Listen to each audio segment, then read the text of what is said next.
Hey guys, what's up? It's me again, Tom from TTT Tom's Tech Time. Welcome to a new episode. Today I'm going to give you a complete walkthrough on how to set up all major settings for your DJI Mavic Air so you can fly safely and comfortably and for the best videography in general. So let's get this episode started. Don't forget to leave a thumb up and don't forget to subscribe to never ever miss any of my upcoming episodes. Again, let's get right into it because this episode is unfortunately going to take a bit longer, but it's worth it.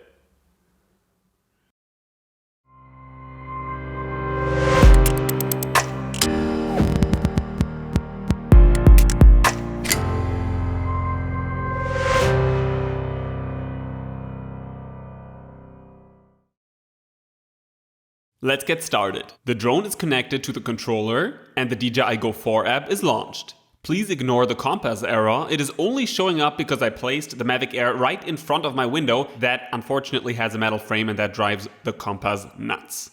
At first, open up the General Settings menu by tapping at the three white dots at the upper right-hand side of the monitor. That takes us to the General Settings menu. First, let's choose a measurement unit. I'm happy with the metric system. Kilometers per hour are perfect, but you can change it to meters per second or the imperial miles per hour. That's totally up to you. Next, we reach the live streaming submenu. If we tap at it, we find several platforms and ways to live broadcast. You can stream straight to Facebook or YouTube or the in the Western Hemisphere somewhat unknown Chinese Weibo and QQ. However, let's go back and move on. Make sure to enable Cache Map in the background if your mobile device does not have mobile internet on location. Before you head outdoors, open the map tool then, scroll in and out and explore the region where you'll be flying, and the phone is then going to save the map for later. However, because I am in my home country and I have mobile internet available almost all the time, I don't need this function and can disable it. Next, you should enable cache during video shooting if you have some storage space left on your phone. While the files are still getting recorded in full resolution to the microSD card or internal storage of the Mavic Air, a low resolution version is now being saved to the phone as well. With this enabled, you can watch your recordings immediately on the phone after recording them. Comfortably show your best clips to family or friends or clients or do a rough first edit in the car on the way back home or whatsoever. To make sure your phone doesn't run out of storage immediately, you should set a maximum video cache capacity after which the phone stops saving files. The function Clear Cache Automatically will delete older files or in general files when they exceed a specific capacity, in this case 1.2 gigabytes. I leave this turned off as I decide myself which files I keep and which ones I delete. When some people see the next option, record audio with video cache, they get so excited. Aerials with audio sounds brilliant, I know, but unfortunately, it only means that the cached video is enriched with your smartphone's audio. Our drones don't feature microphones, and if they did, we would only hear our propellers. Well, choose yourself if you want to enable or disable this function. I leave it turned off. Tap at Device Name to rename your drone. This is not a necessity. Let's head back. At the bottom, we can determine how we want to enter or exit the full screen mode in flight. Usually, you swipe up with a single finger. Let me briefly demonstrate that. To make all menus and telemetry and everything else that might be in the way disappear. I have experienced though that sometimes I activate the full screen mode even though I only wanted to press a button. Therefore, I recommend changing the setup from single finger to double finger. If we want to access the full screen now, we need to swipe up with two fingers. At the very bottom, we find the About section, in which we can see our devices and our software's current versions, check the serial numbers, etc. This is not relevant for applying the best settings though, so let's head back. Let's now open up the Gimbal settings menu. At first, make sure to set the gimbal mode to follow. It ensures that the camera stays level in flight. If you choose FPV instead, the camera is going to turn with the movement of the drone, giving you a cockpit-like feeling that neither looks smooth nor cinematic. Now let me briefly tilt the camera a tiny bit. Okay, just like that. How can we fastly make the camera face the front again? Just tap at Recenter Gimbal and the camera immediately flips back into the normal position. If you in-flight experience a crooked horizon, just open up the Adjust Gimbal menu. In here, we can at all times manually try to level our camera without landing the drone. Let me demonstrate it.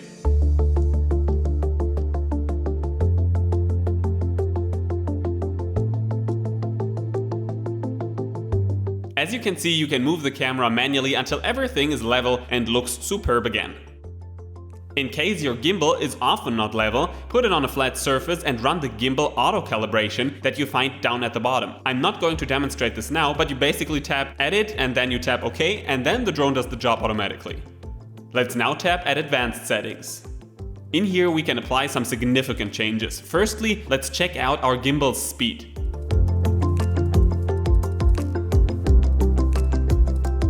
Well, that doesn't look perfect. It is by far not smooth enough to look cinematic. So what happens if we bring the maximum gimbal pitch speed all the way down?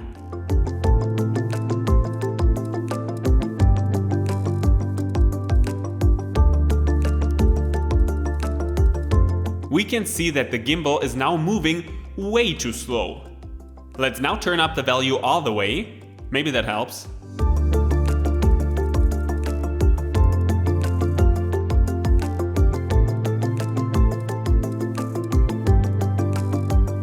No, because now once we touch the gimbal wheel, the camera moves up and down so super fast. No, that doesn't look good at all. A perfect value does not exist, it depends on your needs. However, I found a value between 18 and 22 to work out very well. Let's take a look at it.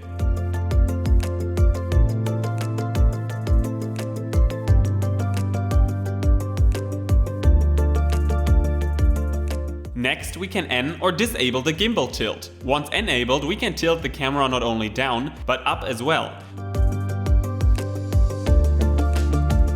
What seems to be pretty cool is limited though by the propellers, which are in the way and ruin beautiful recordings. I turn it back off. Sometimes though, when taking photos or filming while flying backward, I activate it because looking upwards can give you an interesting perspective.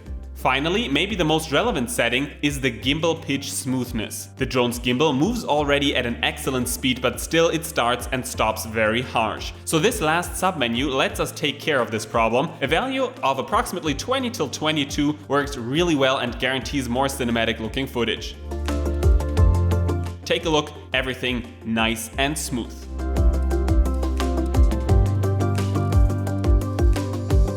Interesting to know is also that you can set up 3 different configurations. Maybe a fast one for flying, where the gimbal reacts super fast, then another one for filmmaking, just the one that we set up now, and a third one where you enable the extend gimbal tilt limit function for photography purposes. It's entirely up to you. I keep the slow and smooth filmmaking setting to be my primary setting. Next off is the aircraft battery menu. Many DJI drones offer a whole bunch of settings here, but the Mavic Air is unfortunately limited. It does show 3 cells of the intelligent flight battery, their voltage, and even the temperature, but there's just a single submenu available, the low battery warning percentage. My recommendation, leave or manually put it on 30%, that is a wisely chosen value. The warning then pops up neither too early nor too late and reminds you to fly back on time before running out of battery. We can now tap at details, but we won't find any changeable settings, instead only some information like how often a battery was charged or its serial number, which is cool but irrelevant when it comes to setting up our drone. Let's just move on. The Wi-Fi settings menu looks interesting, and it is. Here we can see on which frequency, at the moment 5.8 GHz, and on which channel our drone operates. The red lines show the unstable channels. There might be much interference from local Wi-Fi's, etc., while the green lines show the possible stable channels, and the blue line shows the currently used channel. If for some reason you feel that the drone signal is weak, you can try to tap at Custom and then pick a proper looking channel manually yourself. Just like this. However, in most situations this is not necessary and we can select Auto and let the system do the job. Next off is the remote controller settings menu. Firstly, we could calibrate the sticks. Let's try it. Nope, the system blocks the try because calibrating the sticks is only possible once the drone is turned off. Usually, you won't have to take care of this anyway, so let's just continue.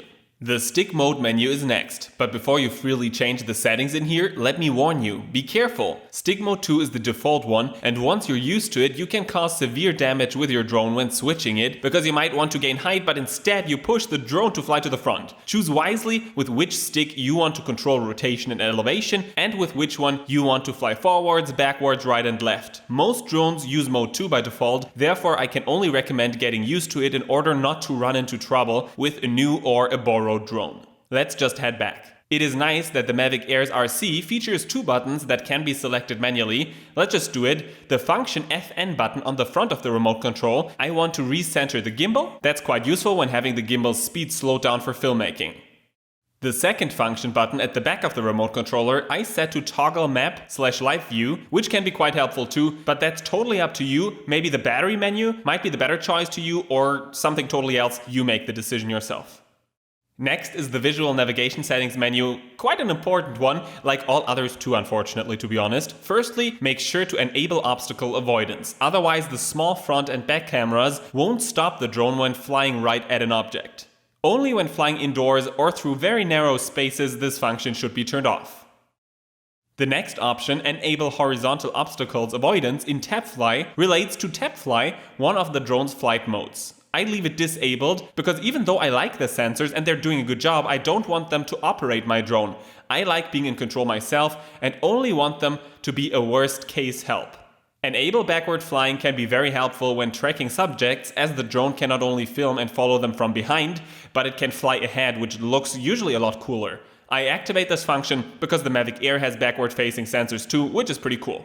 Next off, I can decide whether the drone in active track mode is supposed to cruise around obstacles or stop and hover once it gets too close to them. I enable this function even though I always keep in mind that I am in charge for the drone and that I should not fully rely on sensors too often. Finally, we can turn the colorful obstacle avoidance radar chart that gets displayed once we get close to an object on or off. Usually it makes sense to enable this function. Let's bring up the advanced settings submenu. In here, we find 3 underrated but essential settings. Firstly, activate the downwards facing VPS, the Vision Positioning System sensors. They track the ground and make the flight a whole lot more stable. The landing protection that scans and makes sure that the underground is safe to land should be enabled as well. Moreover, leave the return to home obstacle check that makes sure to cruise around objects that might be in the drone's way on the way back to the home point turned on as well. However, and I cannot say this often enough, don't try to chance it and exhaust this function. You should never need the sensors. Therefore, really try to fly with full attention always and don't get lazy and trust the sensors only. They are supposed to be a safety backup only, even though they do a good job. The last submenu, the main controller settings, is very interesting and helpful, and we should definitely apply some changes here. At first, we find a menu that most people tend to just skip, the remote identification menu. Let's open it up. There's almost no explanation here, and that's why many people don't know that they might be sharing information that they would rather prefer to keep private. The system works like a digital ID plate for your drone. Close receivers can detect your drone's position, its speed, and your UUID, your Universal Unique Identifier. Next to that, you can add extra information as your drone model or what your mission is. It is totally up to you. I leave this function turned off for now. I don't see a reason for authorities to know where I am flying precisely. Feel free to enable the system if you think that it makes sense. Until now, we at least have the choice to enable or disable it. I would, by the way, be interested in your opinion on this. Is it smart and wisely, and does it make the airspace safer if we all leave this function turned on? Or if DJI forces us to turn it on in the future, what is your opinion on that? Leave a comment. And now let's head back. In the basic settings, you can at all times set a new home point to which the drone automatically returns in case of a signal loss. Hover over the new spot and tap at the left symbol and your home point will be reset. Alternatively, tap at the icon at the right and set the home point to the operators, saying to your position. That only works though if your smartphone or tablet has GPS installed. Next, make sure that the multiple flight modes menu is enabled, otherwise you won't be able to use the super fast sports mode. The return to home altitude is very important, even though totally underrated. It should be adjusted manually before every single flight. If the signal between drone and remote controller ever is interrupted, the drone is going to return to its home point, usually the takeoff position, automatically. Make sure that the height it travels on is higher than all surrounding obstacles to avoid trouble. If the highest object nearby is 10 meters high, then 20 meters, the minimum, should be fine already, but if you're flying around taller trees, you might have to adjust the settings to 30, 40 or 50 meters, and when flying in cities, which you should be careful with, it can be useful even to put in a higher value. Again, check the surrounding, spot the highest object, Add a few extra meters and enter the value before every single flight. However, don't just put in a super high value. I know that some pilots that way want to avoid adjusting the setting manually, but it's not advisable for two reasons. Firstly, because in most countries there are certain height limits, and secondly, because a return to home situation can occur when you are on low battery, and you don't want your drone to waste lots and lots of power just because it raises to utterly superfluous altitudes, right? So let's just move on. Turn off the beginner mode. It is not useful after having flown the drone 1 or 2 times and limits you too much. Usually you're going to fly both higher and further than 30 meters from the takeoff position. The maximum flight altitude should be set according to the local restrictions. I usually set it to the highest legal value, in this case, as I am located in Germany at the moment, to 100 meters. Americans usually should set it to 120 meters or approximately 393 feet. The Enable Maximum Distance option I leave disabled. I never needed it. We could restrict the drone from flying further out than a maximum of 8,000 meters, but I tend to stay within sight always. Let's go on and tap at Advanced Settings. Don't worry, yes, I know it looks complicated, but it is not, I promise. And because I already talked since what seems like ages, I will keep the explanations short. First, let's click on EXP, which stands for Exponential Curves. In this menu, a crucial one, we find 3 little charts. One that applies to the throttle up or down, one for the rudder, right or left, and one for the forward, backward, right-left movement. Let's take a look at what happens when I move the left stick of the remote controller slowly up. And what happens when I move it down. Interesting. We can see that pretty much as soon as I move the stick, we see an impact, a change on the y-axis, which means that the drone immediately reacts once we move the control sticks just a bit. Often this leads to abrupt and choppy looking movements. For cinematic results, we want to smoothen that motion. Tap into the little box below and enter a value of 0.2.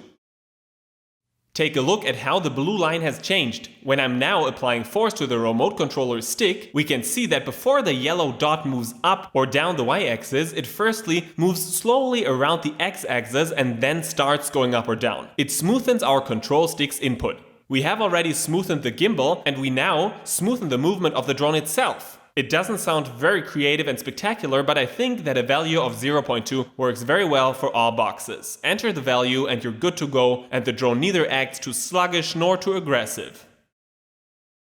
Next, we could apply changes to the sensitivity menu. In this menu, we can basically decide how much power is delivered when moving the sticks. This is unnecessary though, as the default settings work quite well. Let's now check the gain settings menu. The values again make the drone react more or less aggressive, this time though not to our control stick's input but to external influence as wind speeds, etc. My hint, leave the values as they are. 100, a middle value, does a good job. We now want to open up the sensors menu.